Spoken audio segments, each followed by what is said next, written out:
Hey, Steven. You know what I like? What do you like, Eric? I like video games. And I like Me old too. technology. And I like old video games. Want to see some old video games? Let's do it. Go ahead. Click the next slide. Check this out. The first video game was actually played on all things on a very old analog computer, but instead of a monitor, they had an oscilloscope. And that's just the thing that you use to check electricity to see like if everything's working good. And also lets you like plug in electric guitars and you can see the music and it's awesome. But William Higginbotham, he was the head electronics of the electronics division at the Manhattan Project, realized that he could make a video game out of an old simulator for gravity. And in fact, he showed this off. If you want to go over to the next slide here, he made a little thing called Tennis for Two. And the Brookhaven National Laboratory would have this visitors day where you could go check out the crazy exhibitions that were happening. And he made these controllers along with his friend David Porter. And they actually had what was basically like the very first Pong console type thing. And so people could line up at this Donner Model 30 giant analog computer. This thing was like the size of a torso, had an oscilloscope plugged into it. You take this big metal brick and you could play Pong. Well, tennis for two. It's a little bit different. You had that button. But check this out. On this next image right over here, it got people thinking, like, what other kinds of things can you make? Does it have to be for a specific computer? And that's when a whole bunch of people over at MIT came up with Space War. And I actually had a version of this on my first computer when I was a kid. It was really fun. I never beat even the first level.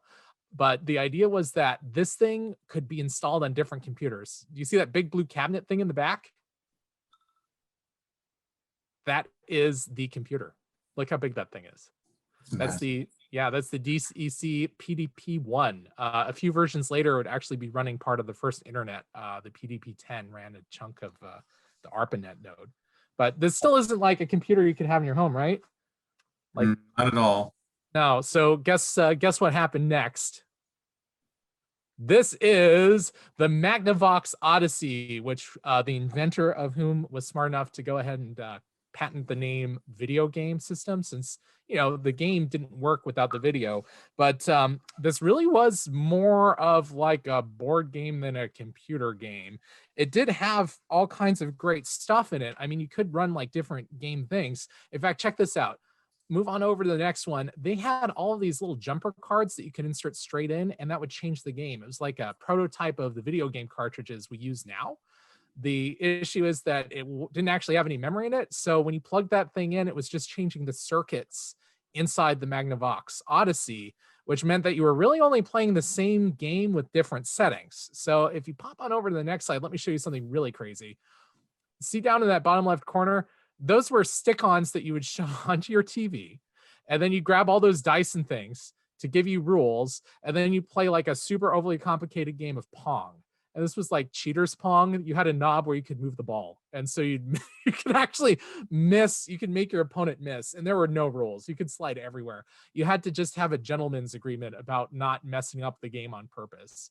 It was absolutely bonkers. But while all this was going on, Pong was actually invented. Check this out.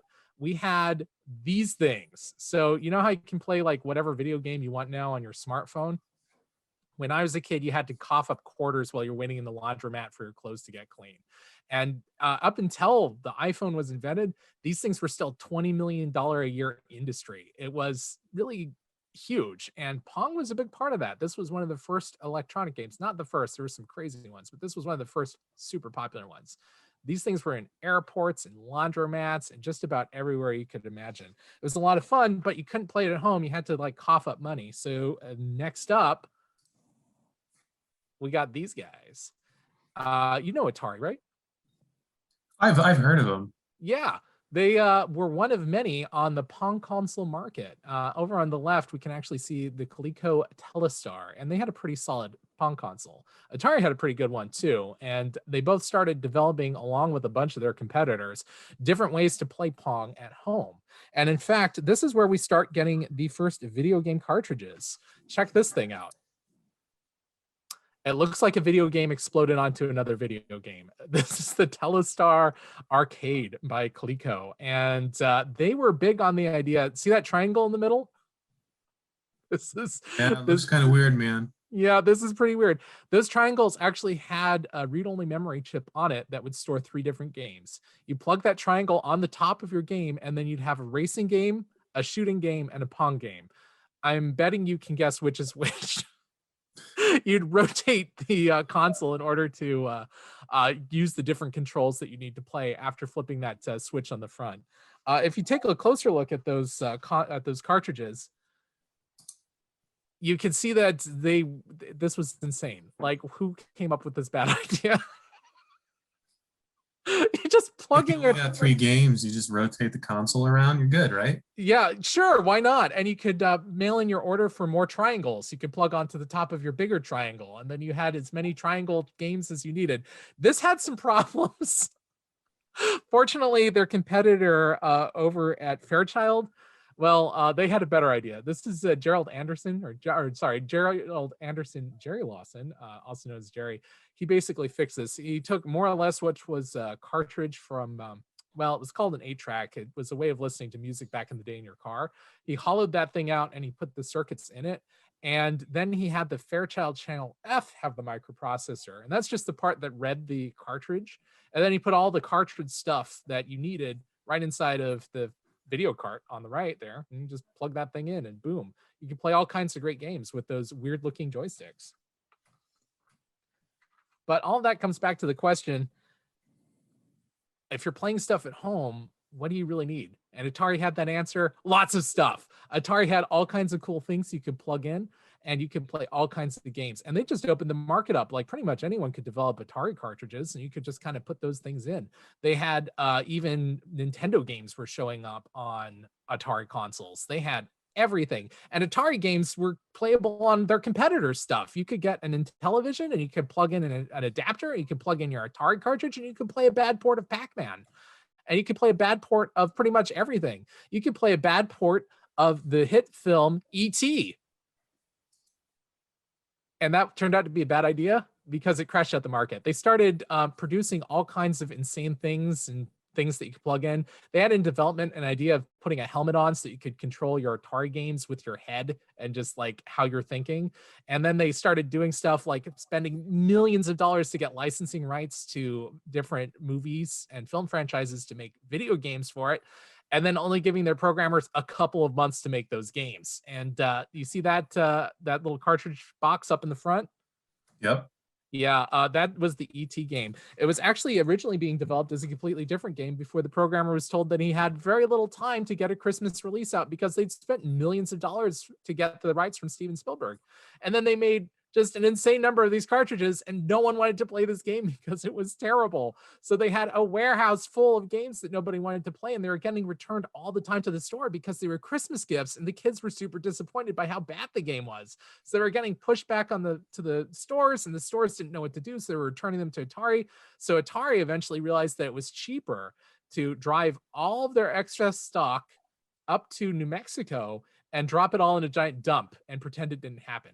So they did it all at night and they hoped for the best. And it wasn't until a few years ago that people finally dug them all out and proved that Atari had dumped all of their stock of ET cartridges into a giant pit. So gaming was not in a good place by this point.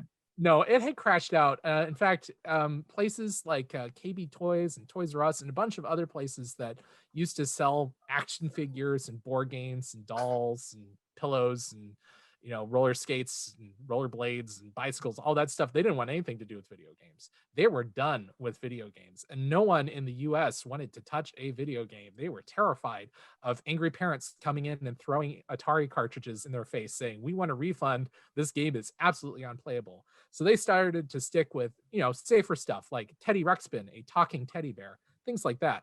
But the story was a little different over in Japan. Meet the Nintendo Famicom. That bright white, red, and yellow plastic chunk of amazing computer was about to restore faith in video games. Now, Nintendo had been making arcade games. They had stuff like Donkey Kong, where you would play a little guy called Jumpman, who later changed his name to Mario, as he would go rescue a princess from a giant King Kong-style ape. And you just kind of jump up and play that. And in fact, they ported that over to Atari. So it went from being a big old game arcade like the old Pong system to a little cartridge that you could run on the 2600 along with some other things. And then they were like, hey, let's get in on this. They started making their own thing. And this thing was amazing. They released the Mario Brothers. They released Zelda. In fact, you see that little controller that's sticking on the side there of that Famicom? That thing's Yep. got a microphone. You could talk into it. You could scream at Zelda enemies to make them go away. People loved it. But how are you going to get it over in the American market? They're terrified of video games now. They're super afraid that if they try to sell a video game to a parent, they're going to end up with a return on their hands. Who's going to want to buy it after the Atari crash? Well, they figured out that they weren't going to market it as just a plain old video game system. You had the Nintendo Entertainment System. So while Japan had these bright, colorful, toy-like systems, over in America, they just made them as dull looking as possible. So at the time, there were these things called VCRs that were like, well, Blu-ray players, but you just put in these big black cassette tapes, and that just had a bunch of tape that you could tear out and make your parents angry. But you didn't do that. We just you'd slide it in the front, and then you could play, basic stuff like Disney films and pretty much any cartoon that you were willing to overpay money for at your local video store, which was the thing that existed before Netflix. And so you could rent these things and put them in. So Nintendo saw that and they're like, okay, we're on to you, America. And they made this big gray box with this front loader. And I actually still have mine. I had this thing as a kid and I loved it. But the problem is, as it gets older, that front loader starts breaking down. So as it turned out, the old Famicom computer system with the top loader on the left there, that thing worked out a little bit better. But the games were not always released for one that were released to the other. So what were you to do? Well, take a look at the inside of these cartridges. They might have been different sizes and they might have been different widths, but they had the same computer chips inside of them. So that meant that they were really kind of the same game. And that means that really clever people were able to come up with adapters for it. And in fact, check this thing out. You can get these bad boys off of fan websites. And what you do is you just plug it right into your Famicom cartridge, and then you can plug it into your Nintendo. And that lets you play all kinds of games, almost all the games, but not quite all the games, because it turned out that Famicom also had this thing called a disc card game. Now, this gets super weird. You know how you can rent movies here in America? Have you ever tried to rent a CD or music before Pandora, Steven? Nope, not me. Do you want to know why? Why? Because the industry said, don't you dare do that. And so we ended up not being able to rent things like music, but film industry ended up giving up and letting rentals for TV, for movies and films, all that good stuff. Well, Nintendo did something similar in Japan. They prevented video game renting from happening. So they came up with this kiosk instead. You'd plug in your disc card right into that kiosk and boom, you could download a game for cheap straight onto it and play it that way. But at this time, you got discs, you got like writable stuff, you have things that you're plugging into things. I don't know, it sounds kind of like a computer to me. What do you think, Steven? Well, I think so. I mean, the PCs at the time were becoming more widely available. I mean, all the technologies kind of head in the same direction. These consoles were just basically computers under the hood. That's pretty cool. Hey, I noticed that you've got a big old fancy keyboard on the right there. Is that thing a whole computer? That is pretty much it. I mean, you'd connect it up to a monitor and a floppy disk drive, a big old floppy disk drive like you can see in the Apple II on the left. These terrible looking black discs, kind of what the save icon looks like nowadays. That's kind of where all that started. So everybody would start playing these games on PCs, not just consoles, and this is kind of where it started in the home with the Apple II and the Commodore 64. Well, And that's crazy. What if you yeah, wanted to like upgrade those things though and get like more stuff in there? That looks like there's no space to put in better graphics cards or anything. no upgrading. I mean, you if you wanted to upgrade, you were buying a whole new computer. Oh my gosh. You got to the Commodore 128, if you wanted to buy that. But there really was no upgrading at this point. Oh, that's crazy. So did anyone come up with a solution for that? Yeah, IBM they came out with the personal computer, which is what we call them today, PCs, and it was more easily upgraded. And it was so popular that you started to see all these IBM clones. So there's a Compaq on the right-hand side, which looks really similar to the IBM personal computer.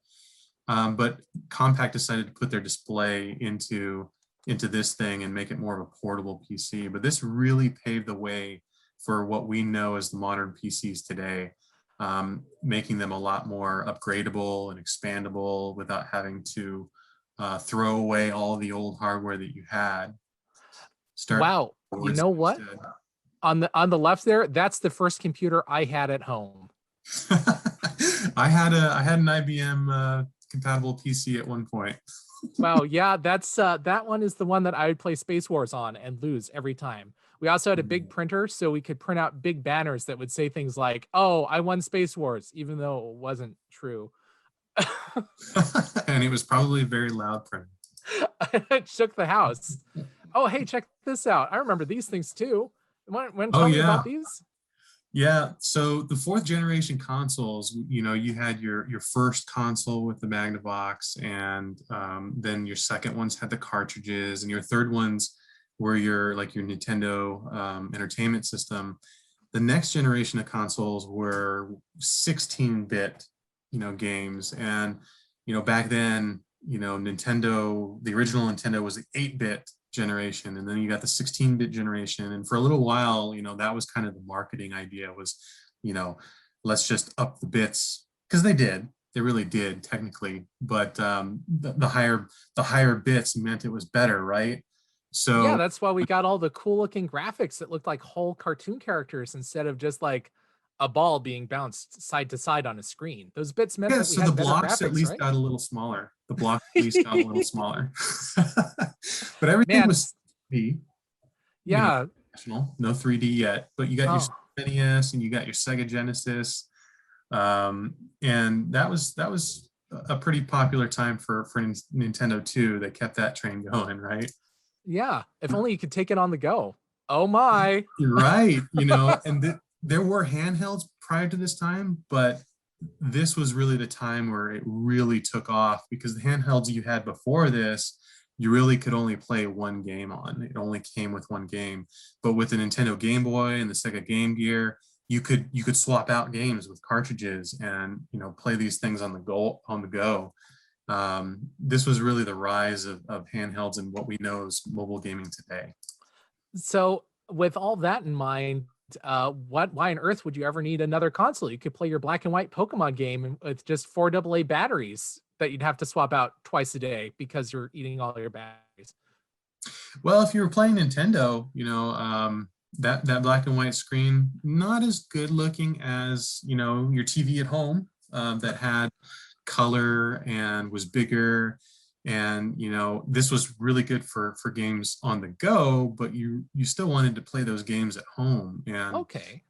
maybe not all their games were on the Game Boy or the Game Gear, right?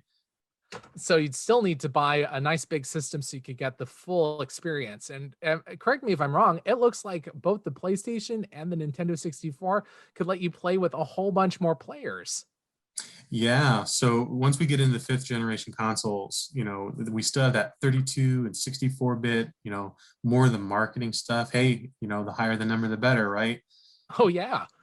But if you don't have a big number, what's the point? Right. But what this really did was, now we actually started to get 3D games, which was mind-blowing at the time. Wow. You see these things in 3D instead of just, flat 2 dimensions, right? If And you have 3 dimensions, then why would you ever need a computer again? You're set, right? Just bring your friends right onto your couch, and as long as they can make it, you could play a game straight in your house. I guess yeah, unless your friends weren't able to come over or they lived somewhere else or something. yeah, this was great, and it did allow you to play with more people, but being able to play with more people was really kind of exploded during this time, because we had this brand new thing called the internet. Wow, I heard of that. Yeah, coming into everybody's homes. And so there were these games that you could play on your PC that you could play with somebody else across the country, which was pretty mind-boggling at the time, right? Um, and this was great, and it exploded the PC gaming industry. But what the console makers realized was that they were kind of falling behind in this. They really needed to kind of work towards more multiplayer. And when you get to the sixth generation consoles, the hardware is starting to catch up and the technology is starting to catch up. And it was Microsoft who kind of looked at Sony and said, hey, this is a really big threat to PCs. We need to do something about this. So that's actually why you see the Xbox kind of enter the market at this time. Nintendo's got their GameCube, Sega Dreamcast, was a great system. And I miss Sega. yeah, this is probably the last console that Sega put out. But the Sony PlayStation 2, Microsoft was on to them, because the Sony PlayStation 2, in terms of just total number of sales, is the most sold console of all time so far. Didn't that thing double as a DVD player? So if you're gonna buy a DVD player, you could just like get a PlayStation 2 instead. Oh yeah, I did. I did that. I had PlayStation 2, and you could watch movies on it. It was crazy. So the hardware was becoming more and more like the PCs. And by the That's time, incredible. yeah, by the time you get to the seventh generation consoles, the console makers are really focusing on that multiplayer aspect that PC gaming had, in the 90s. And they wanted to capture that and make sure that they could connect more people to play all these different games. I remember playing Halo Online with my friends. Yep. Halo was a big one for Microsoft and the Xbox.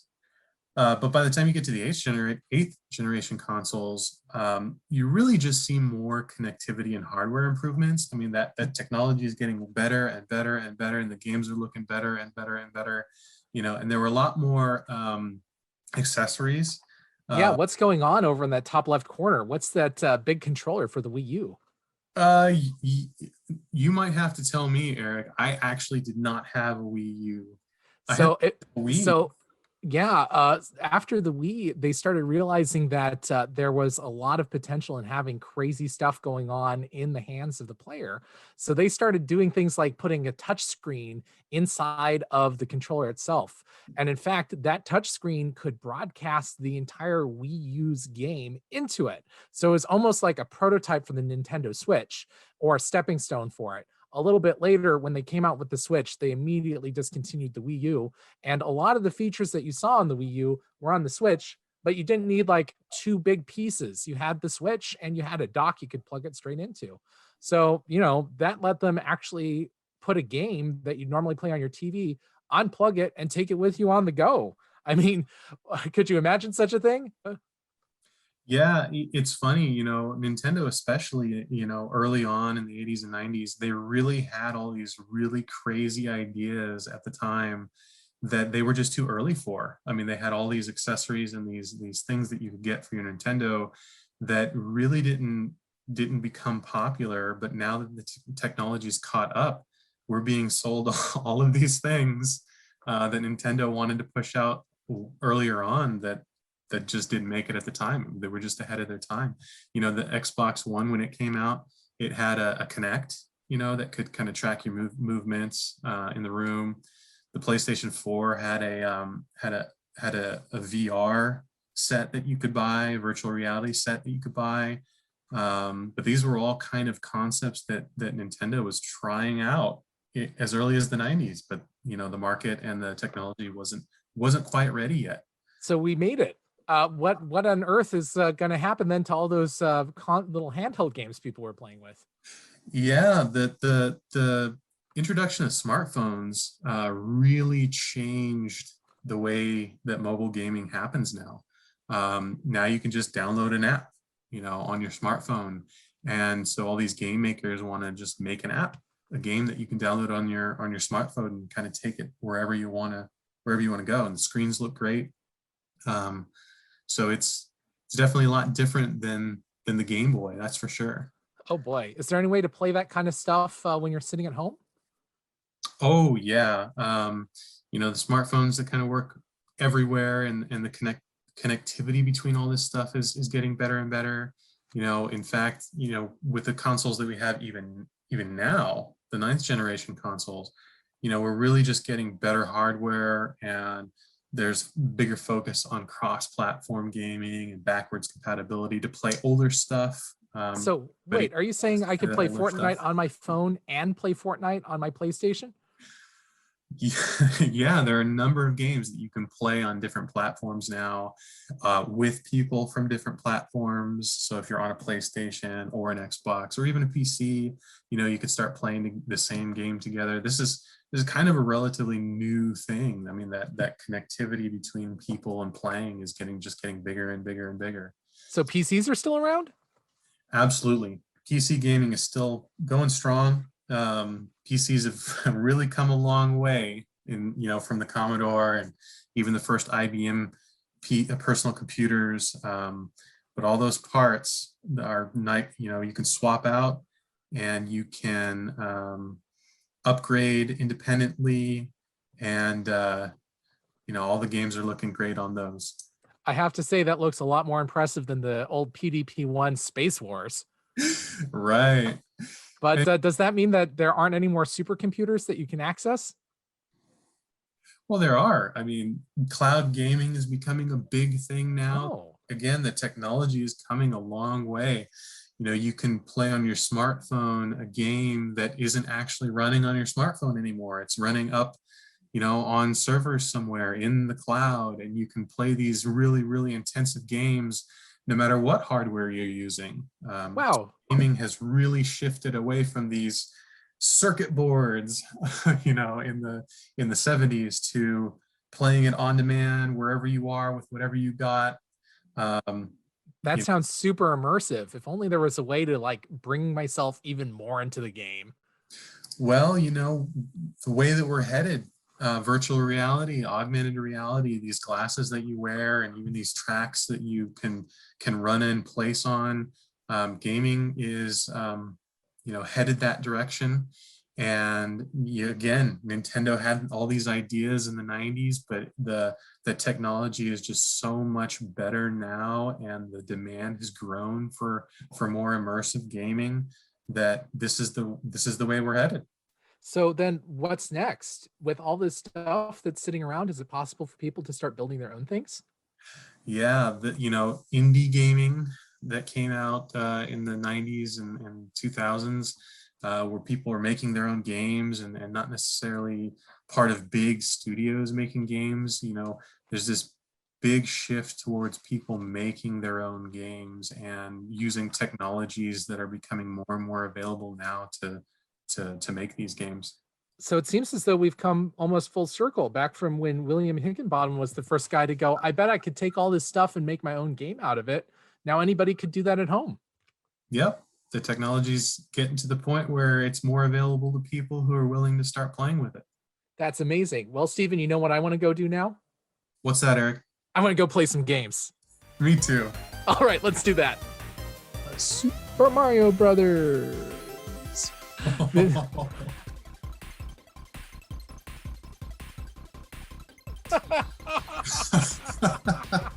That was fun. I think I died.